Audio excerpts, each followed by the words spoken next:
கடைசி கட்டத்தை நோக்கி நம்ம திருப்பாவை பயணம் வந்துட்டு இருக்க 28 நாள் நாம கண்ணனை தேடினோம். 29வது நாள்ல கண்ணனையே பிடிச்சுக்கிட்டு சொல்றோம், எங்களுக்கு வேற எதுவும் வேண்டாம், நீ மட்டும் போதும்னு சொல்றோம். இது ஒரு பாடல் இல்லை, இது ஒரு ஆத்மாவின் ஒப்பந்தம், கண்ணனோட நிரந்தர பந்தம். இப்போ அந்த தெய்வீக வரிகளுக்குள்ள போகலாம் வாங்க. வெல்கம் டு காந்தரிகம் சேனல். எப்போ அவனை சேவிக்கணும்? சிற்றஞ்சிறு காலே வந்துன்னை சேவித்துன்.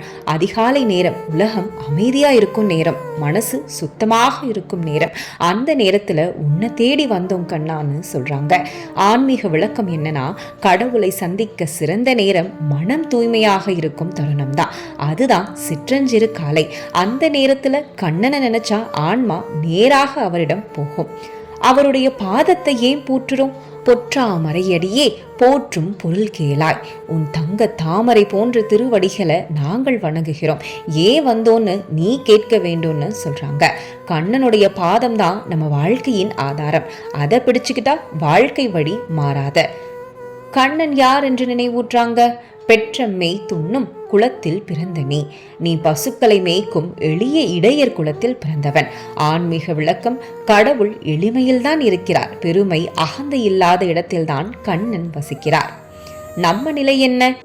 குற்றேவள் எங்களை கொள்ளாமற் போகாத, நாங்கள் உன்னுடைய பணியாளர்கள், எங்களை விட்டுவிடக்கூடாது. கண்ணனின் சேவைதான் வாழ்க்கையின் உயர்ந்த நிலை, அதுதான் பக்தின்னு சொல்றாங்க. இன்றைக்கு என்ன வேண்டும்?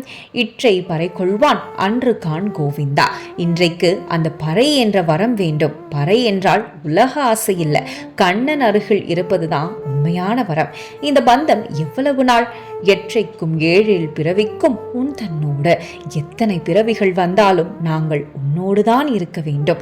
இது தற்கால பக்தி இல்லை, இது ஆத்மாவோட பந்தம். நாம் யார்? உற்றோமே யாவோம் உனக்கே நாம் செய்வோம், நாங்கள் உன்னுடையவர்கள், உனக்கே சேவை செய்வோம். ஆன்மீக விளக்கம் என்னன்னா, சரணாகதி. நான் எனக்கில்லை, நான் உனக்கு. இப்ப என்ன வேண்டாம்? மற்றை நம் காமங்கள் மாற்றேலோ எம்பாவாய். எங்களுக்கு வேறு எந்த ஆசையும் வேண்டாம், கண்ணன் மட்டும் போதும் என்ற நிலைதான் எங்களுக்கு மோட்சம்னு சொல்றாங்க.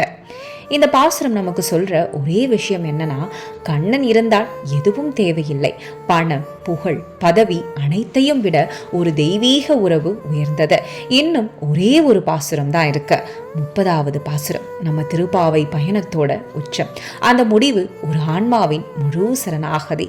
இந்த தெய்வீக பயணம் உங்களுக்கு பிடிச்சிருந்தா லைக் பண்ணுங்க, ஷேர் பண்ணுங்க, சப்ஸ்கிரைப் பண்ணுங்க. இந்த ஆன்மீக பயணத்துல எங்களோட சேர்ந்து நடங்க.